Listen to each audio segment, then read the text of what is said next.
So these 6 movies were also listed in the process, in the batch queue. So where for each of these we have these scripts lined up.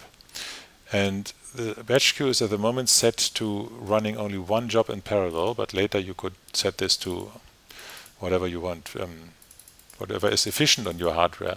And one could try this out. I think on this current computer, Ricardo is hammering it with some Python jobs, as you may have seen in the top window, so I should probably set it to something slower. But if you have a strong machine just next to your big microscope, then you could have set this to 24 or something if you have enough RAM. And then if you start processing, then the system will launch this. But at the moment, I want to show you manually, step by step, what Focus would do. So if I double click on one of these, then I can show you, then I open this in the Process tab as an individual tab. And what we asked Focus to do is we wanted to first run this serial import from serial script. So there's the different scripts, and if I click here on the Run button, then it would run. And let me just try this to see what happens. So we have different windows now. Top here is a progress bar that goes from left to right to show how far we are. In the middle panel we have parameters. At the bottom panel we have the script's output, and that is in different verbosity levels, which we can adjust here. So if you set the verbosity level to the highest, then you see everything that you usually don't want to look at, and if you set it to a lower verbosity level, then you see only the most important things.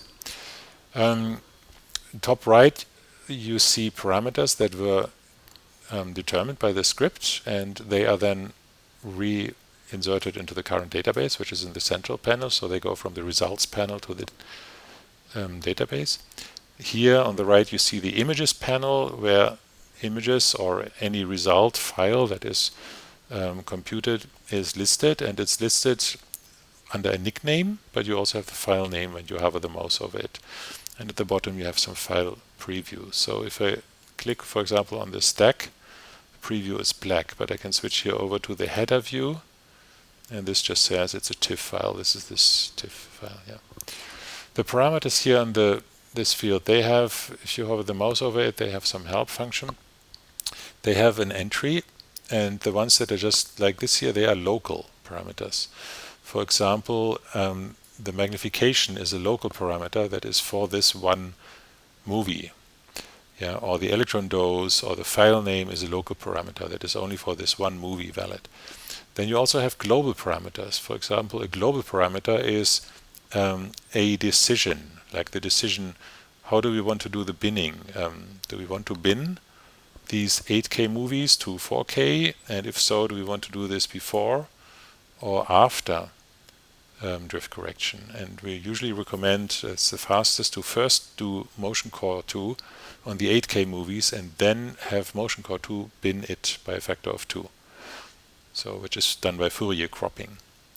We also have alternative options for binning, including one where we tried to write a program that allows you to define a pixel size, so that if you have two different microscopes, a Polara and a Titan or so, and you want to have both feed into the same project at the same pixel size of 1.0 angstroms per pixel, then you could try to use this program to do so, to start with different pixel sizes and Fourier pad or Fourier crop it to the same resolution.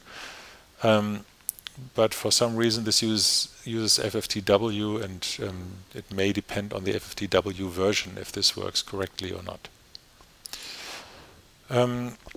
So this program ran to the end, and it produced the gain corrected stack, which is now a very large floating point file. It's still 8K and 80 frames, but it's very large now.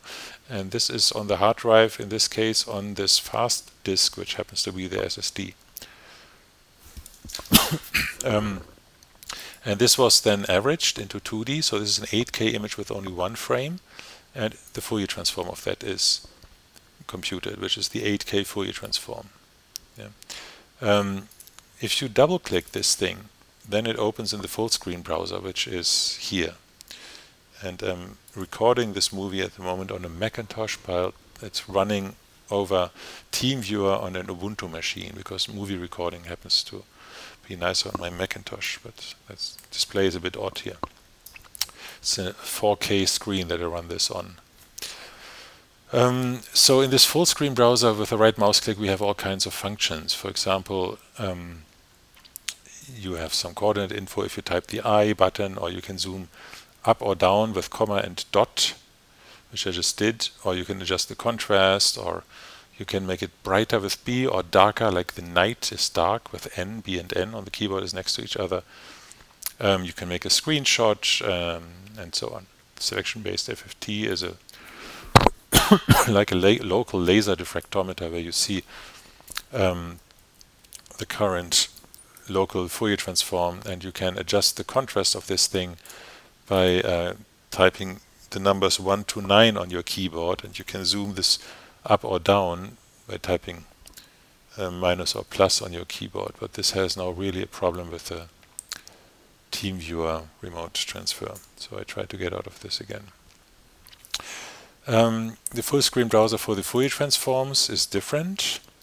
So it shows the Fourier transform, and now we have here different options. For example, looking at the contrast transfer function, if you know the defocus already, or we can display a resolution ring, and that is a pure circle at a given resolution, 3.7 angstroms, for example. So in case your monitor is distorting the aspect ratio of the display a bit, or if your file is not square as it is with a K2, but a little bit rectangular, then the Fourier transform will be displayed distorted, because the pixels in this FFT are always square. Whereas on the rectangular image, the pixels would be rectangular, but we don't display it as rectangles. So just to make sure where you are in terms of isotropic magnification or so, you can display here a perfect circle, for example here of 3.7 or of 6 angstrom resolution or so, and this is just isotropic resolution circle. Yeah, there are other things that we can look at later. So brightness is again B and brighter and nightly darker. So with B I can make it brighter, and with N I can make it darker very quickly. And with escape you get out of this. We have all kinds of scripts. I usually run this in advanced parameters. You have the parameters, you have the advanced parameters and the standard parameters, but we need them all anyway. If you double click a script here on the top left, it will open in whatever you have defined as your text editor for scripts. I use gedit. And these scripts are C shell files, and they are templates. And this is a kind of pre-C shell syntax. So whatever starts with a hash mark here in the beginning is a command line. And the hash mark title is the line that defines under which name the script should show up here in the GUI. The hash mark sort order here will define in the order in which they will display here. So this script has a sort order 10, and the next one may have 20, and then 30 and 40, and that defines the order by which they appear. Here's some manual text that will be displayed if you switch this to the manual function. Well, welcome to the file importer. There's not much manual here on this one, this script. And then there is all kinds of parameters from a database that are indicated with hashmark display. And this tells the GUI of focus that these parameters should be accessible in the GUI. So if I want to be able to see and edit the image number, I here enter display image number. So then it's displayed and editable. And then comes here this and local vars, which is a flag for focus to say, okay, up to here we have the local variables defined. And after that there is the set section where variables are set. And they are set as something empty. So nothing here, 2 of these apostrophes or whatever this is called. And down here is end vars.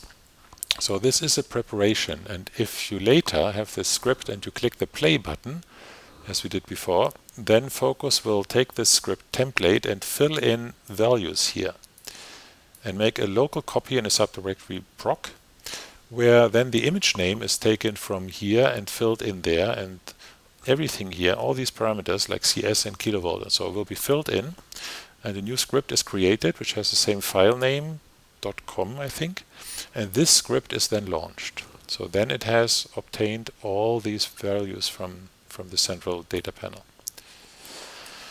Then down here the script starts, and the script is a normal C shell script, and we have put all kinds of things in there, but there are some commands that are interesting. For example, this lin block is a function that puts out this text running resample underscore mp.exe, for example, in a block, and the block then would show up as this part here. So empty line, lots of equal signs, and then this text, and this shows up in the highest verbosity as this, and if I switch the verbosity to something lower, then only this one line is left behind. So we were running this here by saying that we have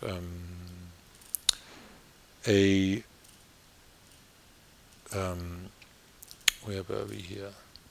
The raw stack type was gain corrected, which set this to variable 1, this variable import raw stack type to 1. And so what happened here is that the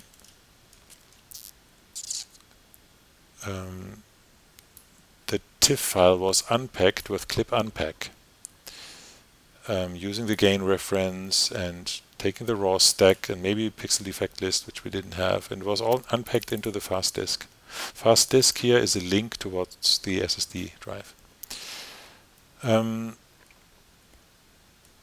Okay, and there's lots of things happening, and then we use lots of different programs, and you could look through this, what happens here in this script. It's a C shell script, it's readable. So here, for example, we use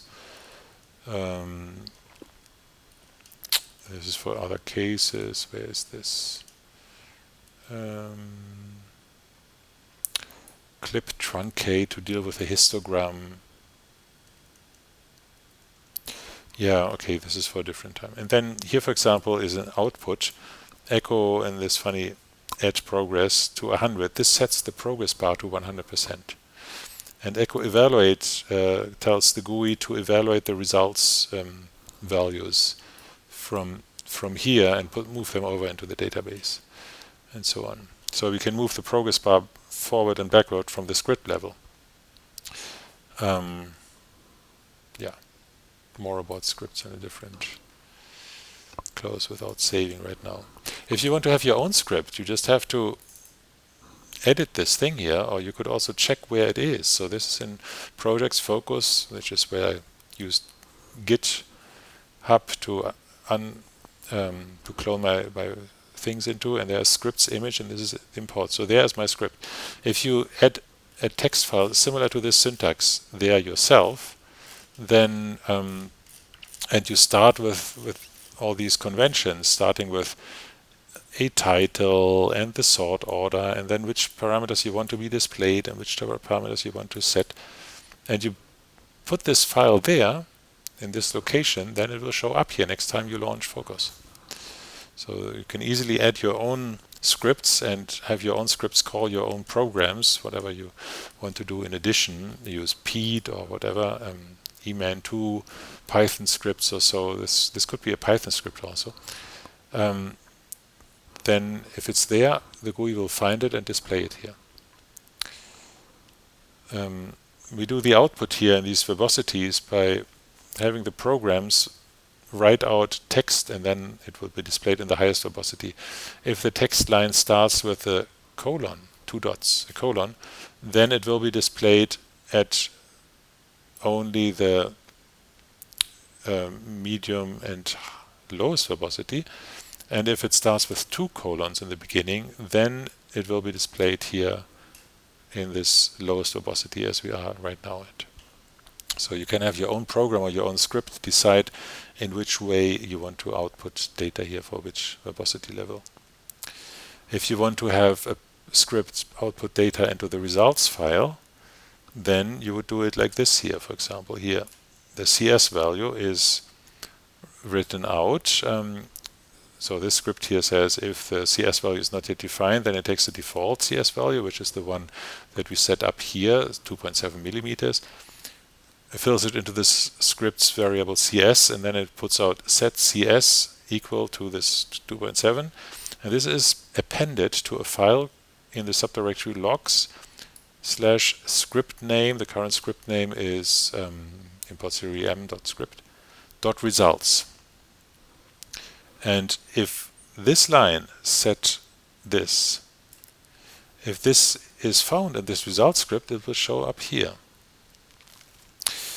If we want to have an image file or so show up in the image panel here, then you would do it like this here. Here, for example, this line. That would say we have an important image, so it shows up as red. And the file name is this fastdisk gain corrector stack.mrcs. That's the file name. And then in these brackets is the nickname. And the nickname shows up here. And this text string, this thing here, is appended to the file logs scriptname.results. And then it will show up here, because it's an important image. If you just have an image, then it shows up in black, and image important is one in red. And you can switch here over if you want to see all of them or just the important one with a star, but at the moment they are all important, more or less. So this is how the script can control the GUI. If your script calls subscripts with source in C shell or with Python or so, I think in the beginning was a few subscripts. For example, here source initialize or make dears. So they show up here at the bottom left, and you can also double-click them here and see what these scripts do. Or the PNG annotator, we have a little on our website. We show all kinds of thumbnail pictures which are computed here and annotated here with this PNG annotator Python script. And this is the Python app that is called with these Python scripts, and this then is subscript here.